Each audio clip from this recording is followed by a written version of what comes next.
끊고 넘어가는 뭐 작가님이 혹시 과거로 4번이요? 네. 이거는 뭐 굳이 저는 예전에 안드로이드를 국내 기업한테 팔려고 했던 시도가 있었다고 하더라고요. 안드로이드가 네. 구글한테 넘어가기 전에. 네, 삼성이나 그쪽 삼성인가 LG인가 먼저 기억이 정확히 안 나는데 그 시점이 참 아쉽고요. 또 하나는 애플폰이 개발됐을 때 우리나라에서 2년 반 동안 막았대요. 네, 그 수입을. 맞습니다. 그 두 가지 시점이 너무 아쉬워요. 솔직히 제가 그림 그리는 화가로서 그 두 가지 사건을 얘기한다는 게 좀 의아하시겠지만은 그것이 하나의 굉장히 좋은 도구가 될 수 있었다라는 것이죠. 네. 그 사이에 굉장한 애플리케이션을 개발할 수도 있었고 우리 한국 사람들이 또 안드로이드를 이용해서 또 뭘 했을지 모른다는 문제가 있죠. 그러니까 우리는 굉장히 어떤 18가지 색깔 중에서 2가지를 잃어버렸다고 맞아요. 볼 수가 있죠. 여기 오픈화된 플랫폼이 있으니까 빨리 성장한 건 안드로이드가. 네. 우리나라는 세국 정치를 한 거죠 사실. 세국 정치였죠. 세국 정치 정말 제2의 세국 정치인데 그 1년 전으로 돌아가서 마치 예언가처럼 우리나라에 안드로이드를 팔러 온 사람이 있을 것이다. 내지는 애플폰이 개발될 것이다. 그럼 그거 빨리 받아들여야 된다. 뭐 이런 식으로 뭔가 좀 그런 소문을 퍼뜨리고 싶다는 생각도 들어요. 물론 불가능한 얘기지만. 네, 흥미롭네요 작가님. 타임머신 타고 가가지고. 근데 그 이전으로 가서 그렇죠. 제가 직접 개발은 못 하더라도 그런 비슷한 예언이라도 하고 싶다는 생각이. 맞아요. 그리고 또 기술을 만들면 사람들이 중요하다고 아니까. 다들 그때 알고 있었죠 안드로이드가 크니까 알고 두려워서 사실. 네, 그러면 좀 책에 쓰일 내용을 좀 넘어가 봐서요. 저는 이 책은 여러 가지 섹션 중에서 AI에 관심이 있는 사람들 일반인 대상을 쓰고 있는데 작가님이 말씀하시는 AI란 무엇인지 그리고 지금 서비스 우리 주변에서 볼 수 있는 서비스가 뭐가 있을까요? AI랑 글쎄 뭐 AI랑 너무 또 즐기지 않고서도 지속할 수 있는 천재? 즐기지 않고서도 지속할 수 있는 천재. 이게 인간하고 구별된다고 봐요. 무슨 얘기냐면은 인간은 즐겨야만 지속할 수 있는데 인공지능은 즐기지 않고서도 지속할 수 있다는 거죠. 굉장히 무서운 점이죠. 일종의 마치 뭐랄까 사이코패스가 이렇게 스토킹하는 것만큼 무서운 얘기일 수도 있어요. 계속 똑같은 걸 무한대로 할 수 있어요. 네, 무한대로 할 수 있다는 그렇죠. 그런 무서운 얘기. 네, 그런 점인데 이제 우리가 그걸 잘 이용해야죠. 활용을 해야죠. 어느 점이나 명과 암은 있으니까 네. 잘 활용을 하면 된다고 악용하는 사례만 그렇죠. 없습니다 사실. 그래서 2번 질문도 네. 그게 이제 딥러닝과 사실은 뭐 AI가 거의 구분이 안 되니까 네. 2번 딥러닝에 대한 질문에서는 이렇게 좀 얘기하고 싶더라고요. 이해가 될 때까지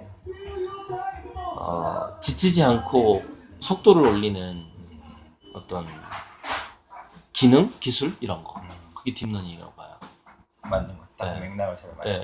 사실 절대 지치지 않는다는 거. 그리고 가속도를 올린다. 그렇죠. 이해가 될 때까지. 맞아.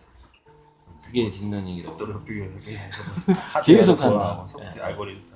근데 저도 사실 딥러닝 이런 거 되게 쉬운 거 깊게 계속 파워되면서 학습시키는 거. 네. 어렵게 설명해 줘서 너무 좋은 표현인 것 같습니다. 이해가 될 때까지 지치지 않는다는 그 표현이 되게 지치지 않고 매력적인 이게 엔진이 멈추질 않는. 네, 그렇죠. 오히려 가속도를 내버리는. 이해가 안 가면 오히려 가속도를 내버리는. 우린 좀 쉬었다 가기도 하고 그러는데 인간은 얘는 더 속도를 더 내버리는 상황. 인간이 쉬었다. 인간의 두뇌는요. 과도하게 공부를 하거나 했을 때 가끔 이렇게 정신병자가 되기도 하잖아요. 그게 이제 과도하게 인간의 두뇌는 속도를 높이면은 시냅스가 오히려 파괴돼 버려요. 그게 끄다가 있는 거. 그게 이제 우리가 누군가가 독하게 공부한다는 표현을 하죠. 근데 실제로 독성이 나와요. 그래서 그게 과부하가 걸리면은 오히려 불에 타서 죽어버리는 것처럼 뉴런이 죽어버리는 거죠. 그러니까 너무 인간은 속도를 올리면 오히려 바보가 돼버리거든요. 근데 인공지능은 속도를 올리면서 영리해져 버리는 거죠. 이것도 굉장히 인간과 그 인공지능의 차이예요. 신체적인 제약상인 거네요. 네네네. 쉬었다 가죠. 두뇌가 이 생물이라는 제약이 네. 있는 거죠. 그렇죠.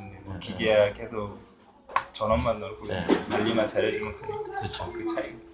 근데 오히려 근데 그 저희 인간의 특성을 잘 살려서 문화적인 거. 근데 오히려 이제 3번이 네네네. 뭔지 모르겠는데 네. 아무튼 2번에 대해서 좀 더 네네. 설명을 하자면 오히려 인간의 가능성은 휴식을 할 수밖에 없다라는 점에가 있는지도 몰라요. 그건 왜 그러냐면 인간은 자기가 공부했던 것을 휴식을 할 때 굉장히 이제 무의식 깊숙이 집어넣는 걸로 나온단 말이죠. 그런데 아직 인공지능도 파악을 못했고 인간도 정확하게 파악을 못한 부분이 인간의 무의식 안에는 뭐가 있을까요? 아주 더 깊은 곳에는. 그래서 인간의 가능성은 열심히 하는 것에 있는 게 아니라 쉬는 데 있다라고 또 간단하게 표현해 볼 수가 있어요. 왜냐면 열심히 하는 것으로는 가능성이 없죠 이미. 그렇죠. 우리는 열심히 하면 죽어요. 바보가 돼요. 인공지능은 열심히 하면 더 천재가 되고 이미 게임이 안 되잖아요. 그러니까 우리는 휴식 속에 답이 있다라는, 쉬는 것 속에 답이 있다라는, 좀 문화하고도 조금 이제 그죠? 쉬는 문화하고 연결이 돼요. 그런 얘기를 좀 해주고 싶어. 네. 뒷노름이 있어서. 와닿긴 한데 정리 저 이거 맞는 말씀 같아요. 이게 사람이 망각을 하고 쉬면서 문득 생각나는 게 있죠. 예. 거기에가 뭔가가 있다는 거죠. 그 중간 프로세스는 사실 뇌에서 어떤 역할을 하는지 모르니까 문득 생각나는 그 표현이 있는 것 같아요. 사실 뭐 딥러닝 이런 것들 인간의 일부만 모방한 거니까요. 그다음에 3번 이거구나. 그 다음 질문이 인공지능에서의 욕구나 동기 같은 거. 네. 뭐 전화 왔나요? 아닌가요? 녹음이 잘. 여기서 이제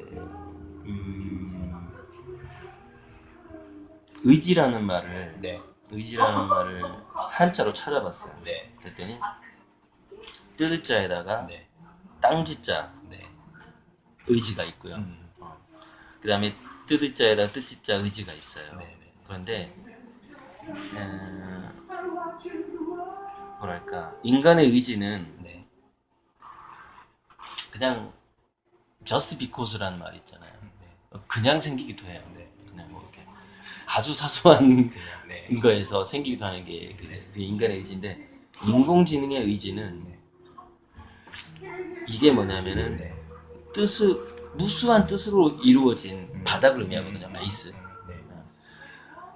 엄청난 그런 어떤 그 밈의 조각이라고 할 수도 있고 데이터라고 할 수도 있고 뭐 이런 것들이 엄청나게 이렇게 인공지능에게 쌓이다가 어느 순간 거기서 뭔가 새싹이 하나 싹 돋는 거예요. 그게 이제 인공지능의 의지라고 생각하거든요.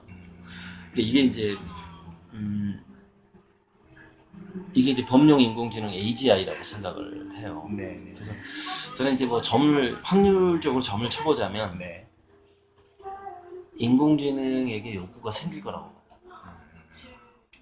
근데 욕구가 생기는데 그게 어쨌든 수많은 데이터가 모여서 그것 모였기 때문에 욕구라고. 인간과 달리 또 엄청나게 모여서 거기에서 마치 버그처럼 어떤 욕구가 생성될지도 몰라요. 마치 잡초가 나듯이 땅에서 잡초가 나듯이. 근데 어쩌면 우리 인간의 의지나 욕구도 그런 잡초일 수도 있어요. 무슨 얘기냐면 우리는 아까 제가 무의식 얘기 잠깐 했는데 인간의 무의식이 기본적으로 뜨뜻자 땅지자일 가능성이 있거든요. 우리는 이것을 가지고 태어나는 거고 인공지능은 이걸 지금 다져가고 있는 과정인 거죠. 그러니까 시간 문제일 수 있다. 잡초가 땅만 있다면 잡초는 난다. 근데 사실 인간도 그거를 진화한 거잖아요. 우리는 40억 년 동안 세포 속에 다져왔잖아요. 어떤 정보를. 인공지능도 그 과정이 필요하다는 거죠, 사실. 그렇죠. 그러면 제가 여기서 이제 한마디만 더 하자면, 그래 인공지능도 잡초처럼 의지가 살아날 수 있어. 그 잡초의 씨앗은 어디서 왔지? 이 문제. 그죠. 씨앗, 참 거짓을 누군가 알려줘요. 의지의 씨앗이 어디서 왔냐는 거죠. 어떤 동기의 씨앗이. 예. 거기에 대해서 현재 이제 제가 공부한 바에는 인지심리학자들에 의하면 인지과학자라고 하죠. 이 우주 자체가 의지로 꽉 차 있대요. 무슨 얘기냐? 이 우주는 의지의 씨앗으로 꽉 찬 일종의 씨앗 보관소인 거예요. 단지 거기에 빈 공간이 생겼는데 네. 그게 스페이스라는 거예요. 그러니까 수많은 별빛들이 그 씨앗일 수도 있어요. 그럼 그 별빛을 인간만 활용할 것이냐? 네. 인공지능에게도 공평하게 별빛은 쪼인다. 뭐 그렇죠. 그쵸? 똑같은 입장으로 할 수 있는. 그래서 인공지능에게 언젠가 의지나 동기라는 욕구라는 잡초가 자랄 건데 저는 그 시기를 2024년으로 예측하고 있어요. 얼마 얼마 안 남았죠? 7년 남았어요. 아 그냥 이거 그냥 찍는 거예요. 2024년 네. 찍었어요. 네. AGI 시점은 2024년이 될 거다.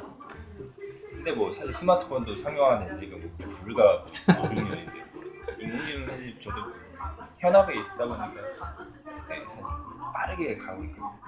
그러니까 인간이 인정하게 되는 거죠. 얘가 뭔가 동기가 생겼네, 욕구가 생겼네 라고 인정하게 되는 게 2024년, 25년이면 가능할 것 같다는 느낌이 좀 들어요. 예를 들어서 하사비스가 이미 자기 알파고가 네. 범용 인공지능 AGI가 됐다고 주장하는데 그걸 믿을 수가 없잖아요. 우리가 이제 그걸 인정할 수 있어야 되는데 네. 그렇게 될 것 같아요.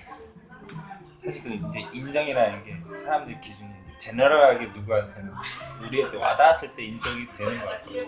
그렇죠. 스페시피한 부분에서는 네. 인정할 수준이 되어 있는데 그러니까 지금 이미 아시다시피 그 누구죠? 사과 애플, 잡스.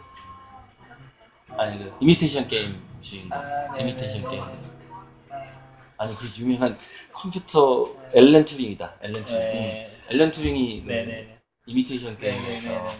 튜링 테스트. 네네. 그건 어떤 인간이 인정하면 인정되는 거거든요. 거기서는 그렇죠. 이제, 맞네. 이제 기준점이 그거죠. 기존은 인간이니까 네, 맞아요. 다수의 인간이 인정하면은 얘 분명히 동기부여가 있어 이제 이렇게 돼버리는 거죠. 튜링 테스트는 2012년에 통과했던가? 2016년인가 아무튼 그렇지. 그것도 꽤 유진이라고 네. 2016년 몇 년 전에 통과했어요. 유진이라는 컴퓨터.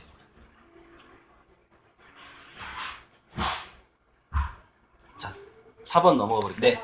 인공지능이 가져올 변화, 기대감과 두려움. 우리는 어떤 태도로 새로운 세상을 준비할까? 그렇죠. 이제 흔히 사람들이 어, 로봇 인공지능이 오면 우리 일자리가 뺏긴다 말씀하면 이제 단순화된 일은 기계가 더 잘하니까 우리는 뭐 밀릴 수 있다 생각하는데 아까 앞서 말씀하신 내용들의 연장선이긴 합니다. 맞아요, 연장선이에요. 그러니까 저는 더 잘 노는 연습을 해야 되고요. 그러니까 여가를 더 잘 보내는 연습을 누구나 지금부터 해야 되고요. 또 하나는 즐길 수 없다면 자기가 즐길 수 없다면 피하라는 말을 지금 많이 나오고 있어요. 피할 수 없으면 즐기는 시대가 이제 아니다 이러면서 즐길 수 없으면 피해야 되는데 여기서 이제 즐길 수 없다면이라는 말에 좀 오해가 있거든요. 저는 이렇게 생각해요. 일단 어떤 일을 시도를 해보고 거기서 즐거운 느낌이 오는가 안 오는가는 체험을 해봐야 된다고 생각해요. 사람들은 딱 생각으로 나 즐길 수 없을까 이렇게 생각한단 말이죠. 그러니까 거기서 멈춰버리면 안 된다. 그러니까 실제로 자기 몸을 투입해서 뭔가를 해보고 내 몸이 안 즐기는 것 같아 이거. 그러면 그때 피하면 되는 거거든요. 그러니까 일단은 생각으로만 피하는 거는 하지 말자라는 거예요. 그런 걸 전제로 즐길 수 없다면 피하라 이 얘기를 하고 싶어요. 국민제 대장이든 찍어봐야 뭔가 이렇게 체험을 해봐야 된다는 거죠. 정말 왜냐면 자기가 자기를 모르거든요. 그렇죠. 자기가 뭘 좋아하는지는 겪어봐야 돼. 네네네. 자기 자신도 자기가 겪어봐야 된다는 얘기죠. 사랑이라든지 아니면 돈을 여러 가지 경험을 해봐야지 그 방법을 알지. 우리가 변하기도 하잖아요. 변하자. 저도 계속 같을 줄 알았는데 끊임없이 바뀌더라고요. 신기한 거. 그 이제 작가님이 쓰신 뭐 칼럼에 책들을 보니까 어떻게 보면 미술을 먼저 시작을 미술 쪽으로 시작하셨는데 지금은 이제 좀 제가 이해가 되는데 이제 인공지능 뭐 색깔들을 이제 가미하셔서 이제 조금 그쪽을 연구하신다고 저는 생각을 해요. 미래를 예측하시고 그래서 그런 아까 계기를 말씀해 주시긴 했는데 구체적으로 그런 요즘에 하시는 활동이나 뭐 사례가 있는지 좀 궁금합니다. 프로젝트. 글쎄. 지금으로서는 여기저기 강의 다니는 거 말고는 그다음에 예술 영역에서는 그냥 네.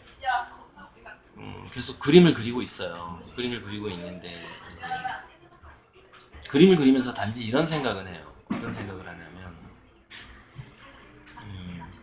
인간들이 인공지능 시대에 네. 더 그리워하게 될 것은 무엇인가라는 그런 주제를 생각하긴 해요. 근데 그게 되게 중요한 것 같아요. 그러니까 더 좀 직접적으로 얘기하자면 네. 향후 10년 후에 엄청나게 많이 팔리게 될 그림은 뭘까? 그걸 생각을 하는 거죠. 네. 전 세계대나 네. 저 그림 꼭 사서 막 네. 벽에 걸고 싶어. 네. 그 그림은 뭘까? 를 생각을 하고 있죠. 그래서 주제를 그 생명체 눈동자나 홍채, 네. 홍채가 밤하늘을 쳐다보면서 네. 그 밤하늘에 별이 맺힌 네. 걸 주제로 정했어요. 네.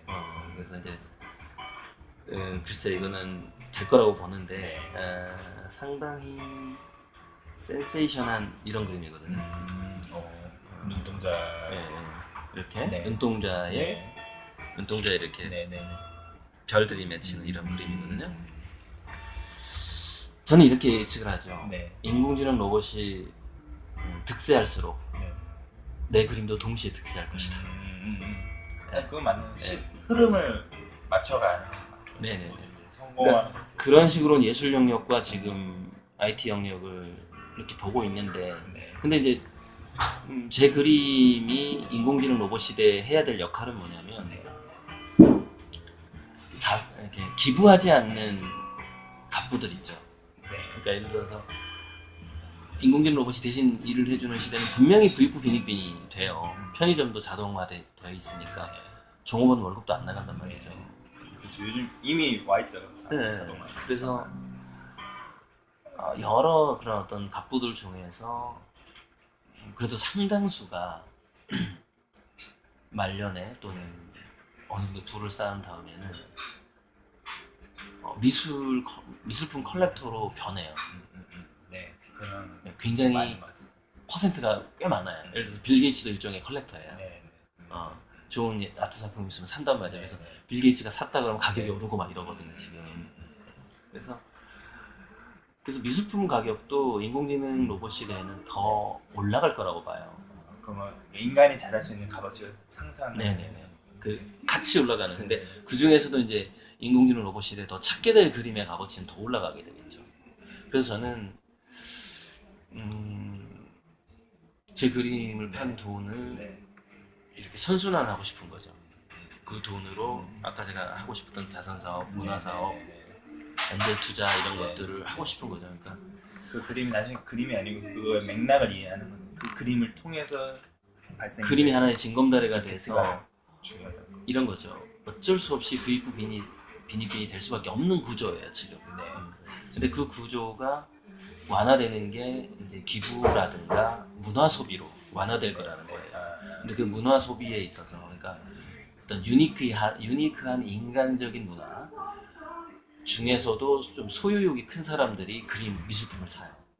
소유욕이 그 중에서도 좀 그래도 약간 이기적인 사람들이 그림을 사모으기 시작하거든요. 그러면서 이제 그림값이 올라가는 건데 여전히 투자를 하는 거예요 그 사람들은. 근데 이제 그 인간의 이기심을 이용을 해서 이기심을 바탕으로 좀 그들의 영혼을 울리는 그림을 그려서 그들의 돈을 좋은 데 쓰고 싶다는 생각을 이건 굉장히 오래전부터 했어요. 미대 지망할 때부터 했어요. 인공지능 전에 이제 어떻게 보면 그림을 통해서 선순환 그 생각은 먼저 하고 있었어요. 하고 있었는데 나중에 미래학을 공부하다 보니까 예술가들 중에 특히 스타 예술가들의 역할이 굉장히 중요해지는구나. 미래 사회.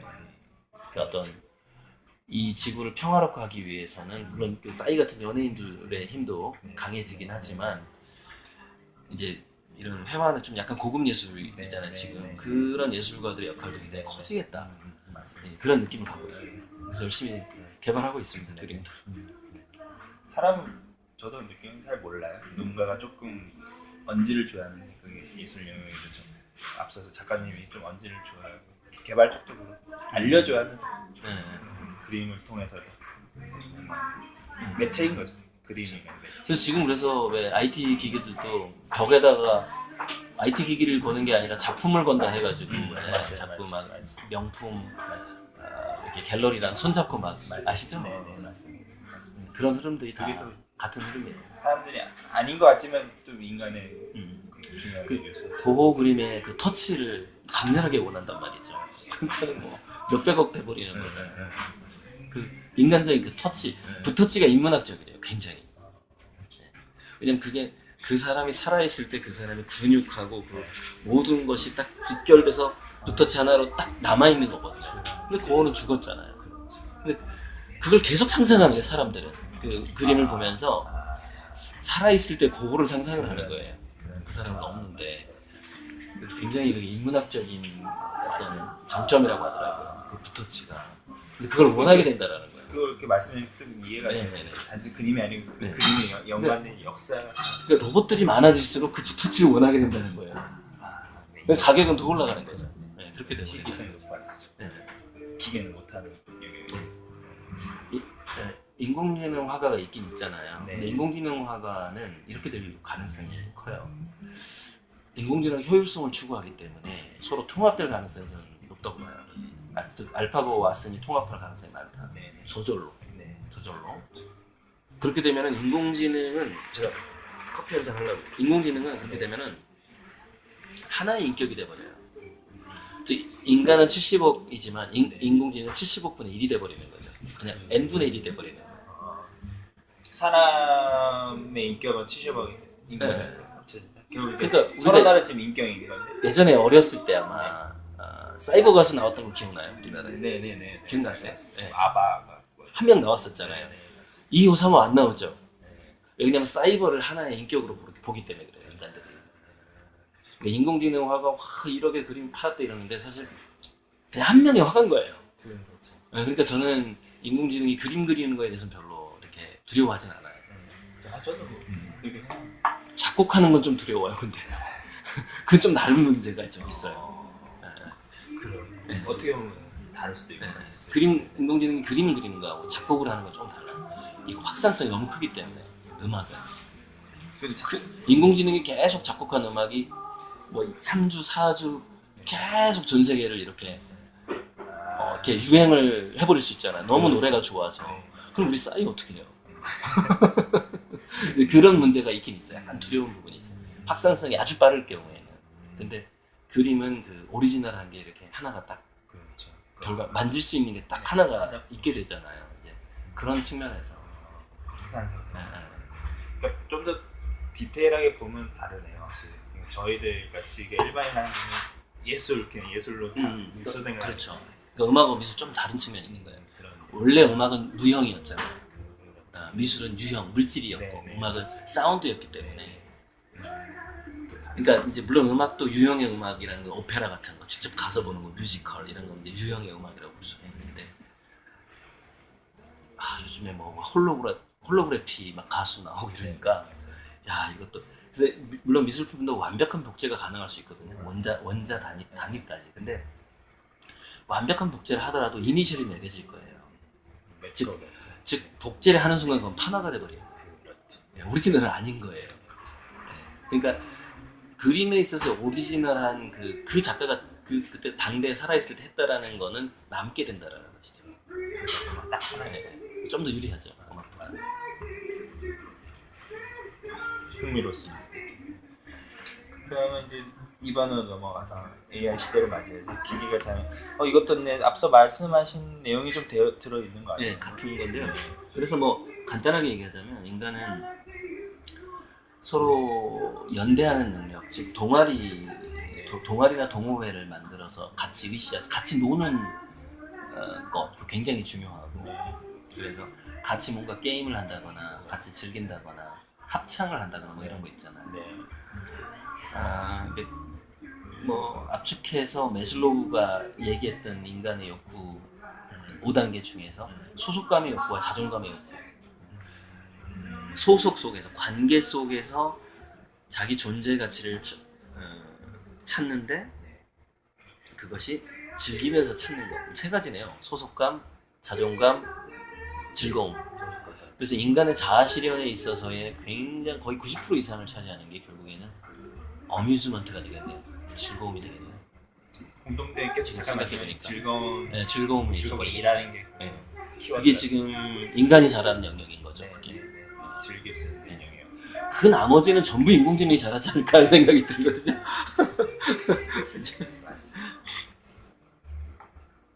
언젠가 즐거움도 알 길이 오겠죠, 인공지능이. 한 200년 후는 200년. 모르겠어요. 네. 네. 그러니까 뭐 장담할 수는 없어요. 네. 저는 되게 많이 제가 사실 모르는 분야라서 흥미로운 것 같아요. 말씀하니까 넘어가서 4번 인공지능과 교육 시장에서 후발주자 한국의 특성에 맞는 공부법. 저도 좀 작가님이 보니까 어떻게 보면 교육, 선순환적인 학습 이쪽도 관심이 지금 설명 들어서 알았는데 그 전에는 이제 뭐 공부 방법이라보다는 그 학습. 4번은요. 네. 그래서 일단 두 가지가 중요한데 첫째는 동아리형 PBL이라고 저는 이름을 지어봤거든요. PBL Problem 또는 Project Based Learning PBL인데 그러니까 호기심이 비슷한 사람들끼리 모여서 그 호기심을 충족시키는 것이 기초 단위가 돼야 된다고 봐요. 그런데 그 호기심은 단순한 즐거움에 대한 호기심일 수도 있어요. 뭐 최악의 경우에는 야 우리는 지구상에 있는 모든 마약을 한번 마셔볼까? 예를 들어서 그런 동아리가 형성될 수도 있어요. 그것까지도 저는 허용할 필요도 있다고 봐요. 관리하에. 경험을 해봐야 네, 그렇죠. 그리고 거기서 뭔가 대단한 게 나올 수도 있는 거거든요. 그 측면하고 그래서 특히 공교육 측면에서는 기존의 학과목 국영수 사과라는 게 있잖아요. 이걸 과감히 탈피해서 예체능 중심, 문예체 농이라고 하죠. 저는 이제 문예체 농사할 때 농이거든요. 문예체 농이라는 말로 이 네 글자로 정리를 하고 싶어요. 문이라는 건 스토리텔링 같은 거거든요. SF 영화를 시나리오를 짜본다든지 뭐 이런 거. 예술은 예술 전반 분야. 거기 공예도 들어가고 뭐 미용까지 다 들어가고 무용 다 들어가는 거. 농. 1차 산업에서 농사라든가 낚시질 같은 것도 다 이제 농이라는 거에 압축을 할 수 있다고 보거든요. 그 네 가지가 90% 이상을 차지해야 된다라고 봐요. 지금은 농은 거의 안 배우죠. 그러니까. 네, 근데 그 거의 기본 과목으로 들어가야 되고 국영수 사과가 오히려 밀려나야 되는 상황인 거고요. 여기에 대한 믿거나 말거나 또는 제가 과거에 우리 민족의 고대사에 대해서 공부할 때 제가 잘못 공부했을 수도 있어요. 근데 동이족이 즉 우리 한반도에 내려온 우리 종족이 아주 오래전에 저쪽 이제 시베리아 저 건너 살 때 소도나 신시에서 예전에 보면은 천재를 지나잖아요. 제사를 지나잖아요. 그러니까 그 축제의 원형이죠. 원시 제의라고 그러죠. 기우제를. 예, 기우제든 뭐든 아무튼 뭔가 그때는 무당이라고 그러죠. 영매. 영매가 거의 왕이었잖아요. 예. 그런데 그런 축제나 제사나 그게 뭐 천재라고 할 수도 있고 무슨 사육제라고 할 수도 있고 그 실무진들이었대요. 그 실무진. 그래서 굉장히 음악에 능했고 그다음에 뭔가를 장식을 해야 되기 때문에 꾸미는 거에 굉장히 능했고 또 신화를 스토리텔링을 해야 되잖아요. 스토리텔링에 능했다는 거예요.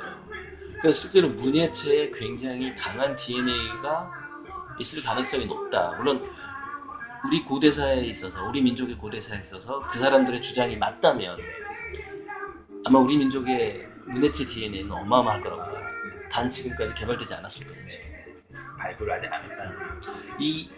이 열악한 상황에서 싸이와 김연아가 나오는 걸로 보면 대단하지 않아요? 그렇죠. 맞아요. 저는 그래서 그게 우리 한국형 교육이고 우리가 아직 네, 그거를 네. 발견을 못했다고 볼 수. 우리가 아직 그런 인프라를 깔아줘 보지 않았잖아요.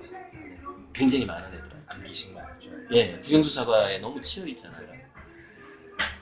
꼭 대안학교라도 제가 한번. 저도 교육의 힘이 되게 중요해요. 어떻게 배워왔냐에 따라서 자기 역량이 펼칠 수 있다고 생각해요. 다음 그 EBS 미래강연 Q 제가 패널로 출연하잖아요. 네. 이제 계속 패널만 하다가 네. 드디어 이제 미니 강연자로 내년 초에 나가요. 근데 거기서 이제 그 전체 주제가 네.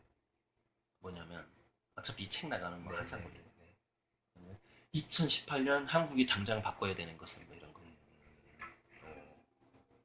그러니까 당신은 2018년에 우리 한국이 꼭 1순위로 바꿔야 된다면 뭘 바꿔야 된다고 생각하느냐 이렇게 질문을 하고 그 사람이 5분 동안 스피치를 하는 거예요. 근데 저는 이제 교육분에 스피치를 하기로 이제 얘기가 되어 있어요. 그때 이제 이 얘기 할 거예요. 네. 중요한 좀 시도가. 저는 그게 1순위라고 보거든요. 물론 이제 법학자들은 뭐 제도가 형평성, 네. 그 법률 집행의 형평성이 필요하다, 효율성이 필요하다, 뭐 이러겠죠. 경제적으로 또 뭐라고 할 거고. 근데 저는 아무래도 이제 이상하게 교육 쪽에 대한 것이 이상한 건 아니고 아무리 봐도 그게 1순위 같아요. 저는. 저의 한계이기도 하고 저의 베이스이기도 하고 그게 1순위죠. 근데 우선은 인간은 그런 공식적인 교육 12년 끊임없이 공부라는 무시할 수 없고. 초등학교 때 세뇌당해 버리거든요. 애들이. 네. 그리고 자기 잠재력에 대한 진단을 그때 내려버려요, 애들이. 그러니까 무슨 냐면 나는 굉장히 전 세계적인 안무가가 될 사람이야 라는 초등학생이 있어도 우리나라에서는 나는 국영수를 못하는 애야 이렇게 낙인이 될 확률이 있다라는 거죠. 지금 체계에서는 최소한 우리가 그렇게 만들고 있는데 증명이 되지 않을 뿐인 거죠. 그러니까 그런 희생자들이 지금 굉장히 많을 거라고 저는 보고 있기 때문에 그게 1순위라고 보는 거죠. 이제 마지막 이쪽 페이지 마지막인데 그런 영역에서 교육 쪽에서 좀 생각하는데 만약 작가님처럼 이제 IT만 생각하지 않고 여러 가지 인문학적 요소가 생각되는 분들이 나올 것 같아요. 그쪽 꿈꾸는 사람들 혹시 조언 같은 거 해주시면은. 저는 이렇게 그러니까 제가 출장 다니는 차에 그 백미러에 이렇게 미러에 조지 오웰의 명언을 써놨어요. 조지 오웰. 그러니까 제가 그동안 얼마나 많은 명언을 글쎄요 10,000개가 넘는 명언을 아마 공부했을 거예요. 예전에 제가 365일 명상 오늘의 명언 해가지고 책까지 쓰려고 했었거든요. 그래서 그때 한 1,000개를 모아놨어요. 정말 내 마음에 든 명언을. 그러니까 명언 아포리즘이라고도 부르고 아포리즘에 대해서 굉장히 이제 많죠. 이제 자료가 많죠. 제 책에도 보면 항상 명언이 들어가고. 근데 제가 출장 다니는 거울에 뭐라고 써놨냐면 이게 이 질문하고 같은 거예요. 인생의 목적이 행복이라고 단정 짓지 말아야만 행복해질 수 있다. 조지 오웰. 인간의 불행은 행복이 인생의 목적이라고 생각하기 때문에 전체 인류가 불행해졌을 가능성이 있어요. 근데 특히 우리나라의 지금 현재 상황은 뭔가 개혁자들, 한국을 한번 제 약간 민족중의 역사적 사명 한번 이렇게 잘해보고 싶다. 나 한국에 한번 기여를 해보고 싶고, 뭐 나는 이기적인 사람 아니거든. 뭐 나는 뭔가 정말 의미 있는 삶을 살고 싶어. 첫 번째 내가 그 사람한테 해주고 싶은 얘기는 너의 행복을 포기하라예요. 근데 이게 만약에 미국인이라면 또는 핀란드인이라면 좀 다를 수도 있다고 봐요. 근데 우리 한국은 우리가 뚫고 지나갈 또는 헤치고 갈 가시밭길이 너무 많아요. 행복을 추구하기 위해서는. 아니, 그러니까 뭔가 의미 있는 일을 그러니까 다수의 행복을 위해서 내가 뭔가를 하기 위해서는 한국적인 상황은 그걸 뭐 기득권 세력이라고 할 수도 있고 부패 세력이라고 할 수도 있고 또는 우리 자신이 가지고 있는 관념 자체가 가시밭길이에요. 이거는 또 시멘트야 이걸. 허들이 많아. 이게 뭔가 베를린 장벽이야 이거. 너무 많아. 그래서 이게 이해했습니다. 나는 이런 자세로 가면은 이게 쓰러질 확률이 높다는 거죠. 무슨 내가 행복해야 남들도 행복하게 할 수 있지. 나부터 행복해야 돼. 이런 자세로 그 벽하고 싸워봐요. 일주일 뒤에 갑자기 이상하다. 난 분명히 행복이 목적인데 왜 나는 지금 불행하지? 이 생각이 든다는 것이죠. 그게 난 한국적인 상황이라고 보거든요. 그래서 정말 한국인이 우리 한국 여전히 뭔가 행복하게 하려면 여전히 독립운동가처럼 살아야 되는 거예요. 저는 그렇게 우리 상황이라고 봐요. 기업 간의 장벽, 아까 부처 간의 장벽 얘기했죠. 장벽 두텁죠. 그렇죠. 그렇죠. 그러면 우리가 그 벽에다 아름다운 벽화를 그리면 조금은 행복해질 수 있겠죠. 붓을 가지고. 근데 우리는 꽃갱이를 들어야 된다는 거죠. 벽에 구멍을 내야 되니까. 그 목표를 남들이 정해놓은 그 목표가 아니고 그냥 자기만의 기준을 세워서 그게 그러니까 저는 어떤 영역도 다 똑같이 그 장벽을 만날 거라고 봐요. 그렇죠. 그래서 보통 행복하게 붓을 들고 나들이를 딱 갔는데 망치를 하고 정을 들어야 되는 상황이 되는 거죠.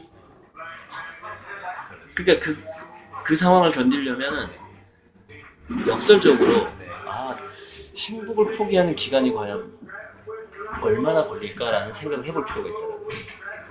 자기 자신의 행복을 희생하는 그 기회 비용을 좀 생각을 해보자. 그거 말이야. 그러니까 다시 한 번만 역설적으로 말씀드릴게요. 행복을 포기하는 것에서 행복을 느낄 수 있도록 단련하라. 자기 자신이 단련이 돼야 된다는 것이죠. 어떤 의미의 말씀인지 알 것 같아요. 그 어떤 말인지 좀 정리하면 공개적이다. 뭐 어떤 말씀인지. 녹음은 됐으니까 네네. 나중에 아마 그 정리 잘하는 사람한테 맡기면 정리할 거예요. 행복을 포기하라. 저도 그 중에 사람이 너무 그 기준을 행복 기준은 다 다른데. 그렇죠. 기준이 다른데 이제 좀 너무 나약해질 수 있다라는 거예요. 우리가 내가 행복해야지 먼저 행복해야 되는 거 아니야? 이런 얘기를 많이 하거든요. 그런데 현실에서 정말 개혁 세력으로 이렇게 뭔가 일을 할 때로는 자기가 독사로 막 돌변해야 되고 때로는 투사가 돼야 되고 이런 일들이 많을 거라는 거죠. 우리나라는. 그거는 예를 들어서 조그만 마을 기업을 하나 하려고 해도요. 처음에는 노가다를 자기가 다 해야 돼요. 기초 인프라. 왜냐면 사람들은 돈 되는 거 보고 들어오거든요. 그러니까 처음에 3년간 땅 파고 뭐 하고 우리 특히 귀농 귀촌한 젊은이들 보세요. 노인들 안 움직이거든요. 3년간 지가 개고생 다 해야 돼요. 3년간의 행복을 포기할 줄 알아야 되거든요. 그게 3년이 될지 30년이 될지 몰라요. 그러나 행복을 어느 정도 내가 포기하겠다는 그 장치를 안 가지고 어딘가를 가게 되면 튕겨 나온다는 거죠. 힘들어요. 이제 그게 우리나라라고 봐요. 어려움을 두려워하지 마. 반대로 말하는 마음의 순기는 해야 돼요. 맞아요. 사람이 그거에 대한 두려움 때문에 시도를 못하는 걸 수도 있어요. 그거 되게 두려워요, 사람들이. 행복하면 이거 하면 이렇게 되는. 그 사람들이 이렇게 깃발 들고 나를 따르라 뭐 하자는데 뭐 할 사람 여기 손 아무도 안 잡아주는 거야. 되게 외로워해 막 사람들이. 맞아. 거기서 막 무너지고 그러거든요. 근데 사실 자기가 외롭다라는 것은요, 그건 고난도 아니라고 봐요. 외로움은 기본이고 그 다음에 이게 정들고 망치질 해야 되는데 지금 싸워야지. 외로움 단계에서 그만두면 어떡하냐고. 그건 말도 안 되는 거예요. 그 얘기예요. 사회생활하면서 조금씩 이제 체화되는 것 같아요. 그쵸? 살짝 포기란 단어는 아닌데 점점 감안을 해야 하는 것 같아요. 네, 맞아요. 그래야만 그걸 감안한 시기만큼 행복이 더 큰 게 올 수도 있는 거예요. 네. 안 그러면 에너지가 빨리 고갈돼요. 굉장히 빨리 지쳐버려요. 이제 완벽하게 이해됐습니다. 언니 저 진짜 100% 공부하는 거 중요한. 네, 이제 앞서 얘기한 것들은 이제 AI랑 작가님 여쭤봤었는데 지금은 이제 어떻게 보면 독자들한테 뭐 작가님도 책을 쓰시지만 문화 콘텐츠 작가님께 영향을 끼친 문화 콘텐츠를 한번 살펴볼 텐데 첫 번째 저는 이제 영화 허를 보고 좀 저의 직업적인 영향을 많이 받은 것 같아요. 혹시 작가님께 영향을 끼친 뭐 책이라든지 영화, 작품, 음악도 상관없고 뭐가 있을까요? 허라는 영화의 목소리 주인공이 그 영화 배우 이름 까먹었는데 루시라는 영화에 네네네 그거 스칼렛 요한슨. 스칼렛 요한슨 출연을 했어요. 루시. 근데 루시는 이제 우리가 물론 우리가 두뇌를 100% 활용하면 어떻게 될까 뭐 사실 말도 안 되는 픽션인데 거기서 100% 우리 두뇌를 100% 활용을 하니까 신이 돼버리잖아요. 거기서 엄청난 아무튼 신이 되는데 그래서 글쎄 뭐 루시라는 영화하고 허를 같이 볼 필요가 있다는 얘기를 좀 해주고 싶고요. 묶어서 볼 필요가 있다. 그렇죠. 서로 다른 얘기는 아니라고. 그 루시가 허가 된 건 아닐까 뭐 이렇게 서로 좀 약간 연결된 측면이 좀 있거든요. 연결된 측면이 좀 있고 또 하나는 저는 아주 저렴한 섹스봇이 빨리 나왔으면 좋겠다라는 생각을 했어요. 우리가 대화로만 그때 사랑에 빠졌는데 얼마나 그 주인공이 육체적인 사랑을 하고 싶었겠어요. 그래서 물론 그 부분이 굉장히 빨리 발달할 거라고 예측은 하고 있어요. 지금 한 2천만 원 넘는다고 하더라고요. 섹스봇이. 근데 빨리 200만 원대로 좀 떨어졌으면 좋겠다. 왜 그러냐는 좀 묻지 마시고요. 아니, 누구나 알고 저도 좀 필요해요. 저도 좀 필요하고 그래서 그런 생각이 좀 많이 좀 들었다고 볼 수 있어요. 인간의 본능은 다들 숨기고 있지만 동일하다고 비슷해. 그리고 이제 제가 이렇게 작가다 보니까 그런지 몰라도 실제 살아있는 여성하고의 그 연애하는 거에 되게 불편하더라고요. 그러니까 대학교 다닐 때도 사귀는 것까지는 몇 번 만나는 것까지는 하는데 스킨십 단계에서 못 넘어가요 잘. 그러니까 저도 뭔가 좀 이상한 데가 있는 거죠. 그 성인이 됐음에도 불구하고 요즘에 좀 그래요. 근데 그게 약간 결벽증 같기도 해요. 결벽증 같아요. 그게 약간 동화 같지 않은 거예요. 무슨 말인지 아시죠? 섹스가 동화 같지 않은 거예요. 인간과의 섹스가. 자기가 생각하는 우리가 이제 물론 그 포르노에 이렇게 너무 노출돼서 그럴 수도 있어요. 야동은 너무 멋지게 찍을 수도 있는 거니까 그 영향도 분명히 있을 거예요. 근데 생각해보세요. 지금 얼마나 많은 남성들이 야동에 중독됐겠습니까? 이게 섹스보스 출연은 어쩔 수 없다라는 거죠. 이 시대에. 그건 누구나 인정하는. 그래서 저는 섹스와 결혼이 분리될 거라는 예측도 해보거든요. 근데 섹스와 결혼이 분리되는 것이 굉장히 보편화될 수도 있다는 그런 미래 예측도 해봐요. 왜냐면 저를 보면 그래요. 제가 약간 그런 느낌이 들거든요. 결혼하고 섹스가 따로따로 됩니다. 결혼은 가족이라고 하니까. 가족끼리 왜 이래라는 그런. 아무튼 그냥 써도 돼요. 저는 이건 제 솔직한 생각이니까 책에 나가도 좀 된다고. 저는 오히려 솔직한 근데 누구나 다 알고 있는데 그 부끄럽다 이게 은연중에 말 안 하는 거잖아요. 저는 200만 원대 되면 사고 싶어요. 나오게 되면 2천만 원은 조금 그리고 성능도 안 좋을 것 같기도 하고 좀 가격이 떨어지면 성능은 더 좋아지잖아요. 아시죠? 원래 그쪽이 가격이 싸지면 경쟁을 하면 성능은 좋아집니다.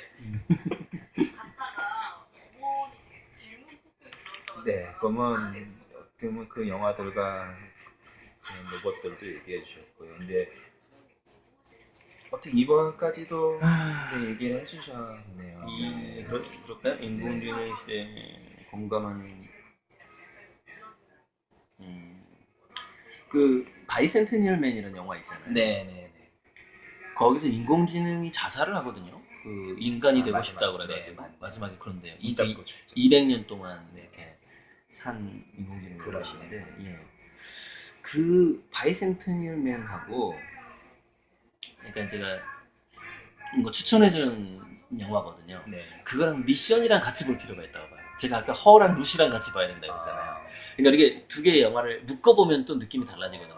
영화 미션. 네. 그러니까 미션. 제가 미션 한번 보겠습니다. 네, 굉장히 오래전 영화라서 아마 안 봤을 가능성이 있어요.